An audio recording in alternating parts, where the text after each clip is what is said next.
درود بینندگان عزیز، شما برنامه اخبار آزادی را مستقیما تماشا دارید. من عبدالله اشرف هستم در استودیو همراهتان. امروز پنجشنبه 16 اپریل و در 15 دقیقه دیگر این موضوع ها را بررسی خواهیم کرد. 291 مسافر پرواز مسکو کلوب از کرانتین 14 روزه از شهر باختر رها شدند و ادامه را در خانه هایشان میگذرانند. مقامداران مسکو مشکل تنبشوی ماشین و نوبتبایی مسافران را تا حد برطرف کردند. مشکل مهاجران تاجیک را که حل میکند؟ ما در یک خوابگاه زندگی میکنیم. خوابگاه به سبب سوم نبودن، جای کار نبودن، ای خوابگاه سرمان کردن. ساکنان در اطراف فرودگاه نظامی عینی میگویند جبران پولی که مقامات بر عوض کوچانیدن خانه هایشان پیشنهاد دارند کافی نیست. سه عائله ایم. $175 ما کجا میرم در کریزیس دولتی دنیا. حکومت شهر دوشنبه برگزاری همگونه چاره‌بینی‌های عمومی به مناسبت روز پایتخت را منع کرد. سبب این تصمیم پیشگیری از پهنشوی بیماری کرونا ویروس و حفظ سالمی اهالی گفته شده است. همه سال شنبه 3 ماه اپریل روز پایتخت با برگزاری چاره‌بینی‌های فرهنگی و ورزشی تجلیل کرده می شود. ولی با اطلاع شهرداری پایتخت امسال بنابر وضع پیش آمده برگزاری چاره‌بینی‌های سر آدم منع شد. قبلا مقامات شهرداری اعلان کرده بودند که نیم ماراتون بین‌المللی دوشنبه که هر سال بخشیده به روز پایتخت دایر میگشت با سبب خروج کرونا ویروس در جهان برگزار نمی شود. در تاجیکستان مرگ چند نفر در سوخت و ختلان شبهه برانگیز شد، ولی مقامات تندرستی تاجیکستان گفتند که تا حال یگان مورد گرفتاری به بیماری کووید 19 به قید گرفته نشده است. امروز از بیمارخانه ولایتی ختلان 291 نفر را که از روسیه به تاجیکستان آورده شدند از کرانتین آزاد کردند. طبیبان میگویند که کسی از افراد رها شده بیمار نیست، اما 14 روز دیگر باید در خانه هایشان کرانتین را سپری کنند. این گروه اکثرا مهاجرانی میباشند که در ماه مارس توسط پرواز چارتری از فرودگاه ژوکوفسکی مسکو به کولوب انتقال یافته در شفاخانه شهر باختر بستری شده بودند. نفرانی از کرانتین رها شده را کارمندان ملیسا تا خانه هایشان همراهی میکنند.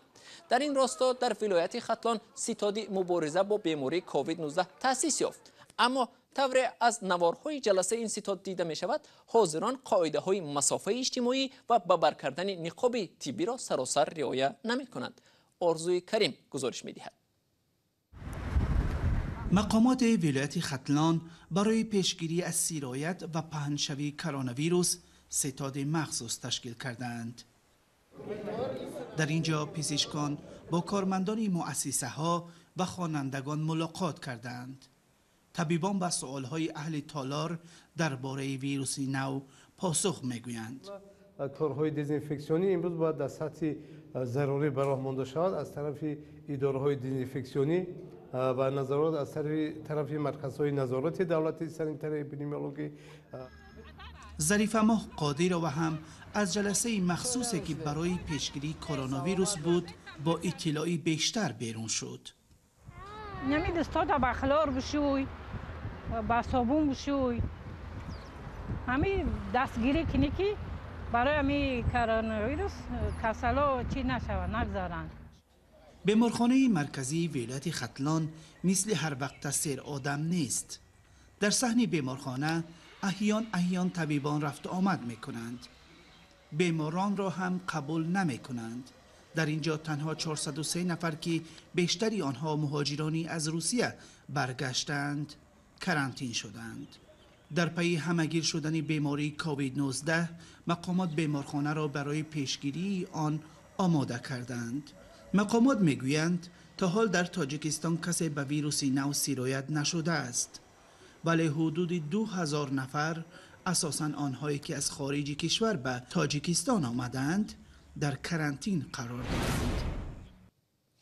دیروز در چهارچوب مبارزه با توسعه کرونا ویروس ترکیه رهایی محبوسان را آغاز نمود. شماری از زندانیان موقتا و شماری دیگر کاملا آزاد می شوند. در ترکیه تا به حال بیش از 69,000 نفر به بیماری کووید 19 گرفتار شده بیش از 1500 تن جان باختند. رهایی محبوسان یکی از برنامه‌های پیشگرفته رجب طیب اردوغان رئیس جمهوری ترکیه است. همکارمان میرزانبی خالقزاد میگوید که این برنامه احتمال دارد تا 90,000 نفر محبوس را فرا بگیرد. روز 15 اپریل حکومت ترکیه رهاسازی محبوسان از زندانها را آغاز نمود. پارلمانت ترکیه که در آن حزب پرزیدنت این کشور رجب طیب اردوغان اکثریت رای‌ها را در اختیار دارد، قانونی را تصویب کرد که بر پای آن 45,000 محبوس می توانند مدتی در آزادی باشند تا سرایت کرونا ویروس در زندانها متوقف گردد.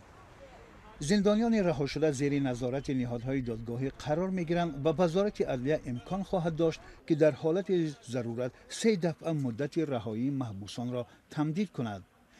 در چارچوب برنامه کاهش فشار بالای زندانها شاید 45,000 محبوس دیگر کاملا آزاد شوند. محبوسانی که به خاطر دهشت‌افکنی از آزادی محروم شدند در حبس باقی میمانند. روز دوشنبه وزیر عدلیه ترکیه عبدالحمید گل گفت که در زندانهای ترکیه 17 حالت گرفتاری به بیماری کووید 19 به قید گرفته شده، از آن 3 محبوس هلاک شده است.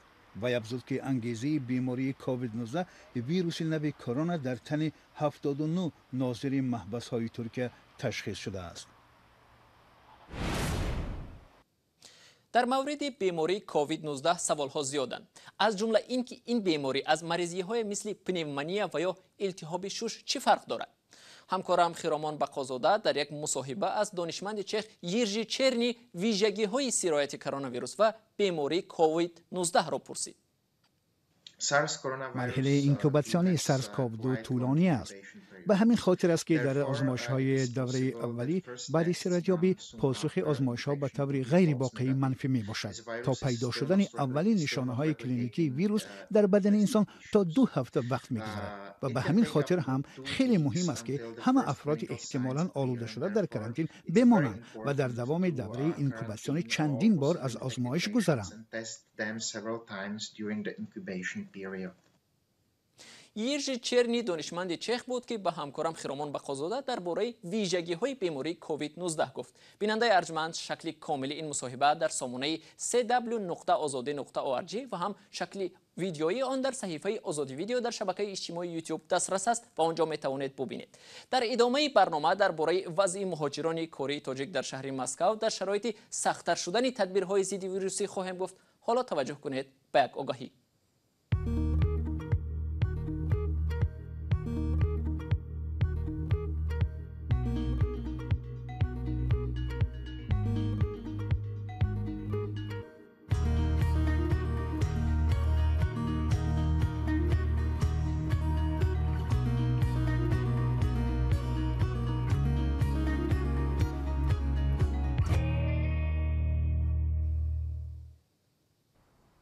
سر از 15 اپریل در روسیه و به ویژه در شهر مسکو کرانتین شدت گرفت و هر نفری که بیرون میبراید باید گذرنامه و یا پروپوست داشته باشد.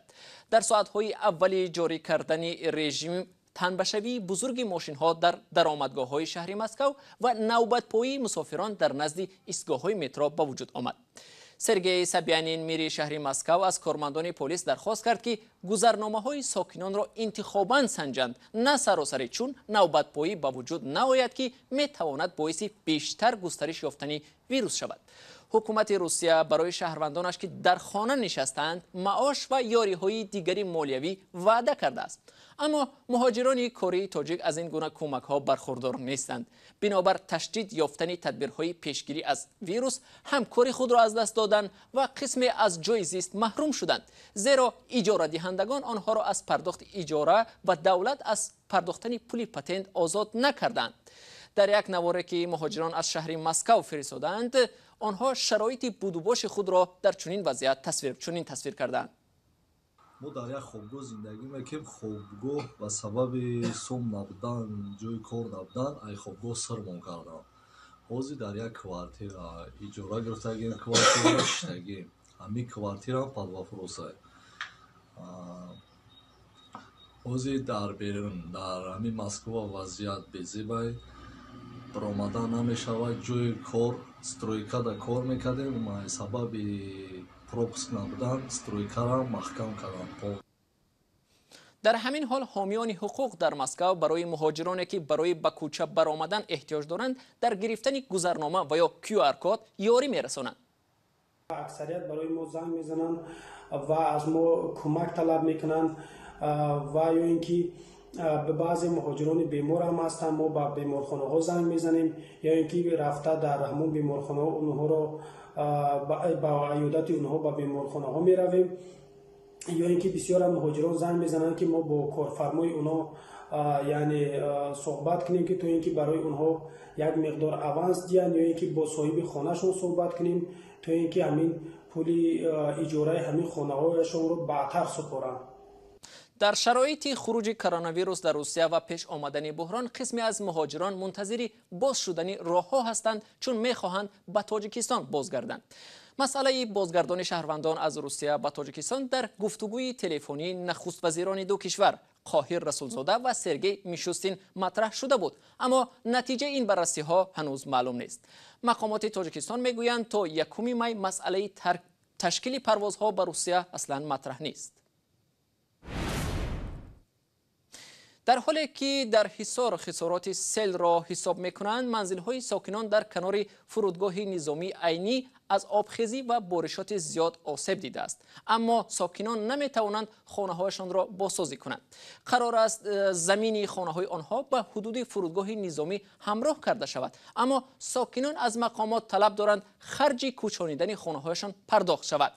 17 سال قبل قسمی از ساکنان مبلغ جبرانی که مقامات پیشنهاد کرده بودند کم گفته نپذیرفتند و سالهاست زیر غلغله چرخبال و هواپیماهای نظامی به سر میبرند. شهلا عبداللهیوا از روزگار این ساکنان گزارش میدهد. بارشات روزهای اخیر تشویش محرمه یوسفووا را بیشتر کرده است.